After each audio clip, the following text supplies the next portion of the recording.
This is by Nitin's guidance. He instructed me. Try to make it more interactive, so feel free to chime in. Let's go to the next chapter. Om Namo Bhagavate Vasudevaya.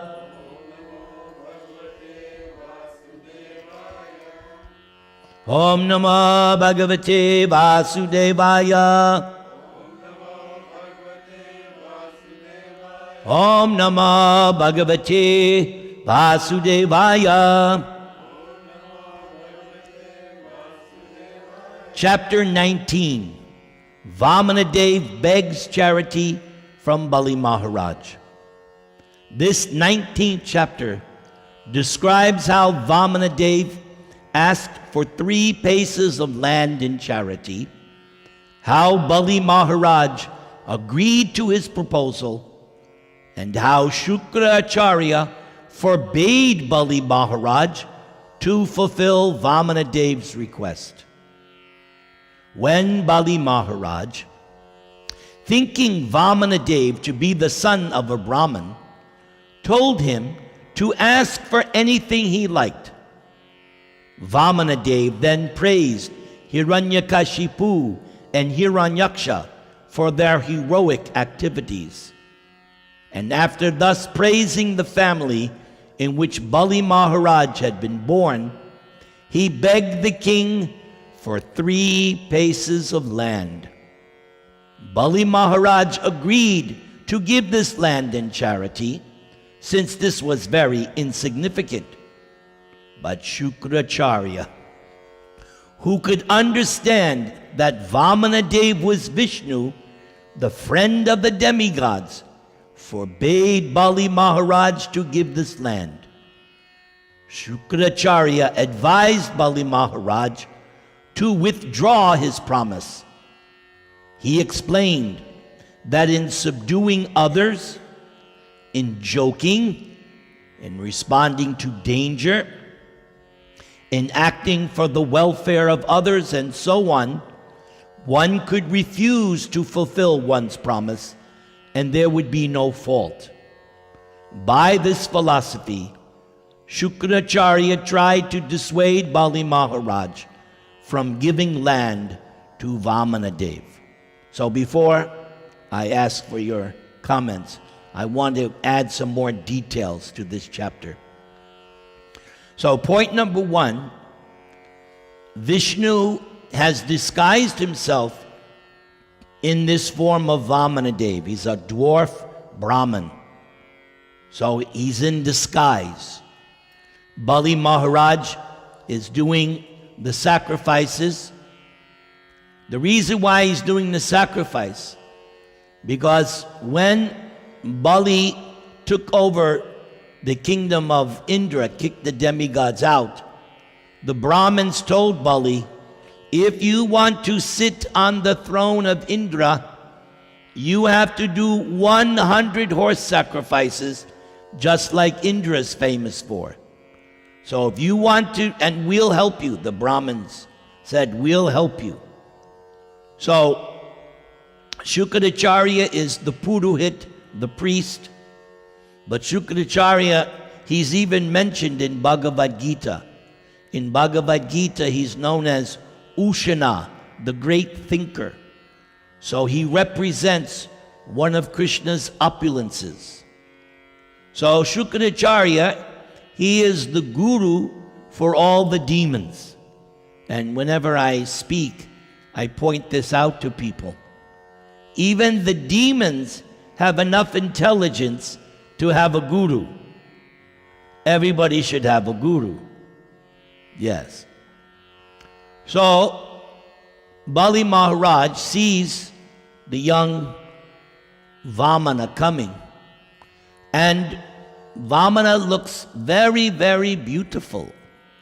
Now, although Bali Maharaj is the king of the demons and has to act like that, in his heart, he's a devotee.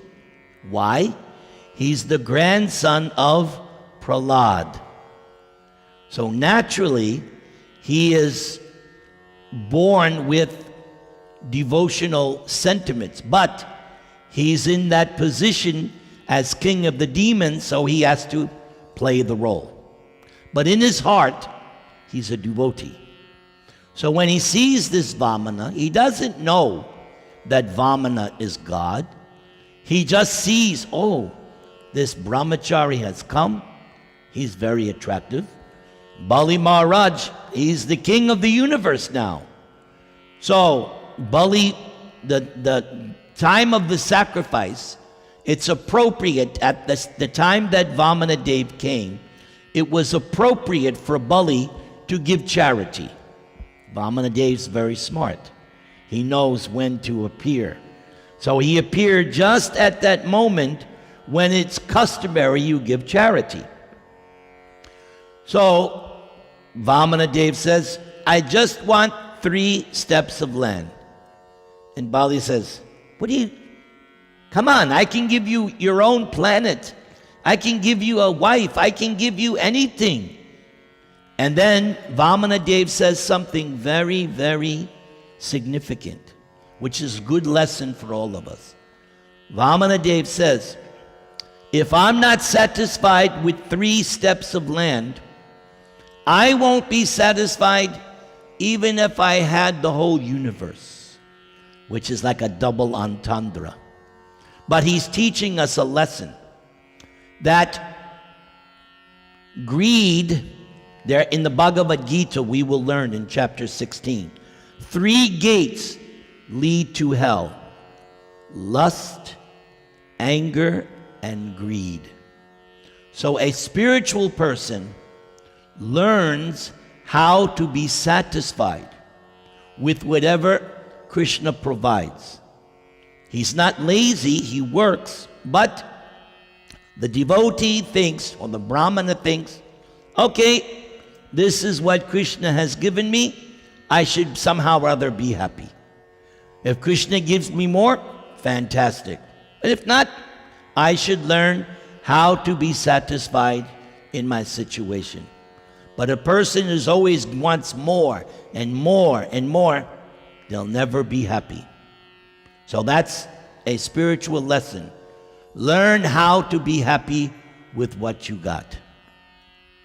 So Vamana-deva says to Bali, I just want 3 steps of land.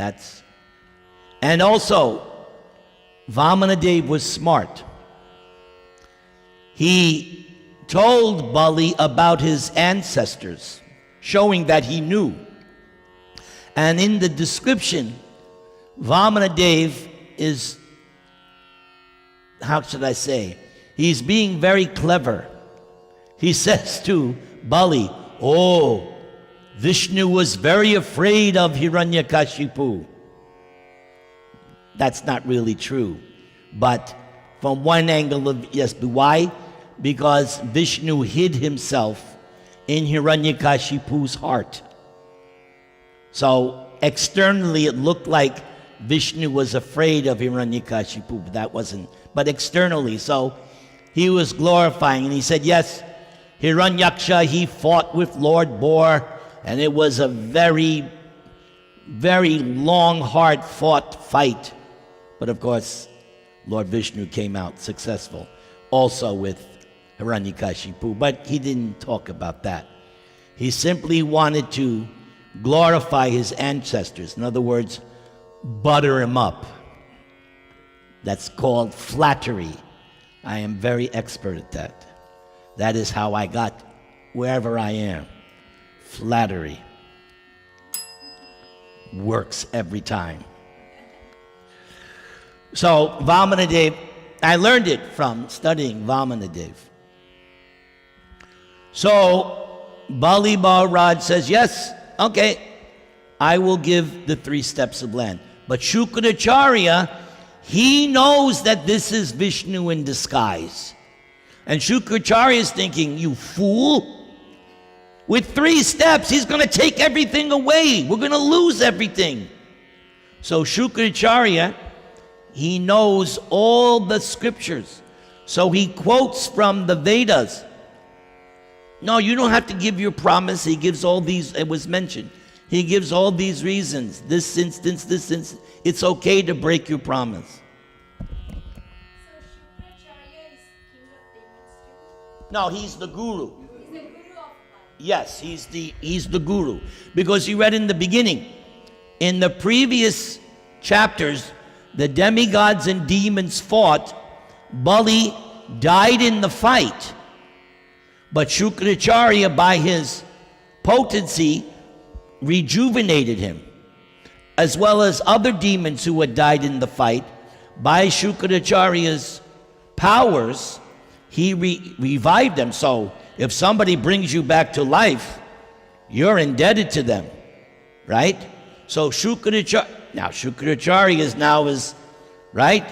Bali's the king of the universe. Shukracharya is doing good now, right?